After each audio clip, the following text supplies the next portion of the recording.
Ladies and gentlemen, I've received a donation with a request to answer 2 questions this gentleman has.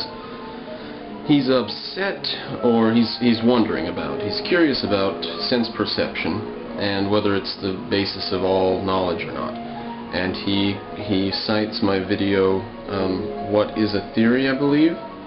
And he says that it didn't, what is a theory? And he says that it didn't satisfy him exactly on the idea that sense perception is our only way to obtain knowledge. So, let's talk about that for a minute. He has 2 questions. We'll do the first one, take us 5, 6, 8 minutes. Sense perception is not the only method to obtain knowledge. Period. That's what he says. Now let's go forward with this question a little further before we dive in, but I'll just say something real quick there. If there is some other method of obtaining knowledge, how did you obtain that knowledge? Go ahead. Go ahead. What was the method of obtaining it? We obtain what I would call objective truth, not by depending on any sense perception being true, but simply on sense perception being. Now that's not bad. I'll actually sign up for that. We don't count on our sense perceptions being true so much as they just are. They're not true or false, they can't be questioned even. And then I have a great line from OPAR, which is Objectivism, the Philosophy of Ayn Rand, by Leonard Peikoff. He says on page 40, the organs, your sensory organs, transmit a message to the nervous system and the brain. Such organs have no power of choice, no power to invent, distort, or deceive. They do not respond to a zero, only to something real, something existential, an object which acts on them. Okay. They cannot distort reality, and they cannot deceive you about reality. Now, everybody, half of you out there are going wild right now saying, yeah, oh yes, they can. So let's take an example of where they do distort reality supposedly, and we'll see exactly what he's talking about. A so-called sensory illusion, this skips a paragraph down, is such as a stick in water appearing bent, right? You have a glass of water, put the stick in, and you say, oh, my eyes have tricked me, the pencil's really straight. No, no, no. Your eyes are giving you actual information about reality, namely how fast light travels through water, and the fact that light travels through water a little bit slower than it travels through the air. Quote, which is what causes the stick to appear bent. It is the task not of the senses, but of the mind to analyze the evidence and identify the causes at work, which may require the discovery of complex scientific knowledge. Right? Your senses tell you exactly what's going on in reality. You may not understand it, but your senses cannot invent anything. They cannot distort. Now, René Descartes gives an example of if you are looking at something and then you push just on the side of your eyeball there, you can cause spots and you can cause collars around your visual field and stuff. So he says, how do we trust our organs? Well, if by pushing on your eye you can tell that things are messed up, then there is some background normalcy against which you're judging. That's first off the bat. That's easy enough. In other words, to say that there's a distortion caused when you push on the side of your eyeball means that you know something about how reality is.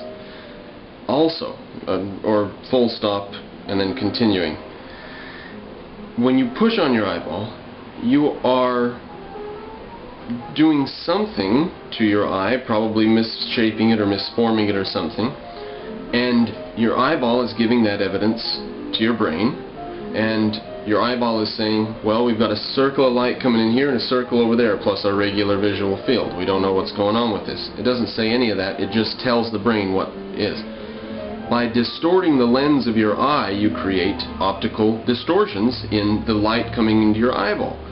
That has to be scientifically understood. Okay? No, sense perceptions are not absolute automatic knowledge, but they are true knowledge about reality. They're true in the sense that they are not distorting reality. They're giving you how reality is acting on them. And then it's up to you to figure out what exactly this means, like the stick in water and so on. Or like putting your hands under hot running water when they're really, really cold, and you have to pull them back out because it hurts. Or, let's see, what is it? No, you put your cold hands, you put them under cold water rather than hot water. Maybe because it does hurt. I forget. Been a long time since I was a little kid with really, really cold hands. But your senses deceive you a little bit in that. Or when you touch something unexpectedly and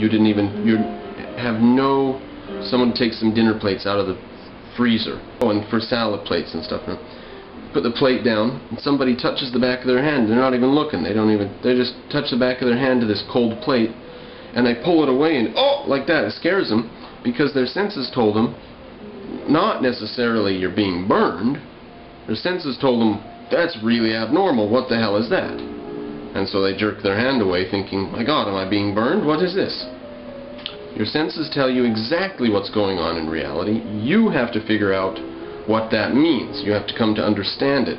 But there's no way to come to an understanding of reality without sense perception. Okay.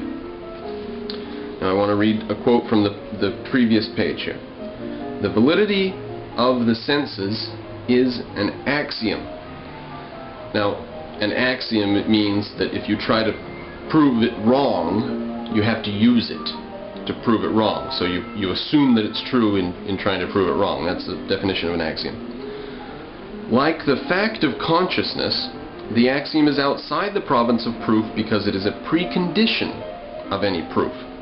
Okay, now we have some stuff on the table to go to the rest of his question here. Continuing the quote from him, and let's chew that just a little bit. Like the fact of consciousness, the axiom is outside the province of proof because it's a precondition of proof. You cannot say, prove to me you're conscious. You wouldn't have the question, you wouldn't be talking about it if you weren't conscious, and you wouldn't have sensory organs, and you wouldn't have any information, right? Consciousness is, and your sensory organs are, okay? They exist. They cannot be questioned. If you question them, you use them in order to question them, okay? So, they are the precondition of any proof of anything. They cannot, therefore, be proven. They are the precondition of proof. And you don't have to assume them. Okay? I'm not making the assumption that I'm conscious. I know I'm conscious. And I'm not making the assumption that my sensory organs are giving me information. I know that my sensory organs are giving me information. Okay. He says, this knowledge is basically limited to the existence of consciousness. From his previous sentence, we obtain objective truth not by depending on our senses being true, but just depending on sense perception existing as such. This knowledge of sense perception is basically limited to the existence of consciousness. Let's see what he means by this. If he means that we can only know ourselves and our own existence and there's nothing outside of the world we can be certain of, then that's René Descartes all over again. But let's see what we have here. This knowledge is not perceived. Okay? Consciousness, he says, is not perceived. Well, I have to stop it right there. We do not perceive consciousness. Okay? Consciousness is the act of perceiving and then organizing your data that's coming in. Now, you might say that bears and animals and dogs and whatever don't have conscience. Okay, but they do have some form of perception. They are conscious.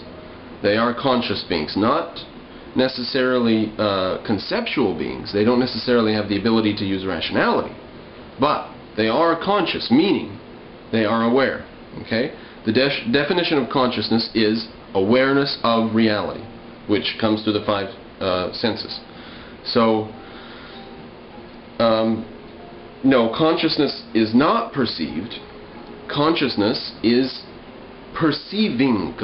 It is the act of perceiving. So, yes, you do in a certain sense perceive consciousness by the act of perceiving anything at all.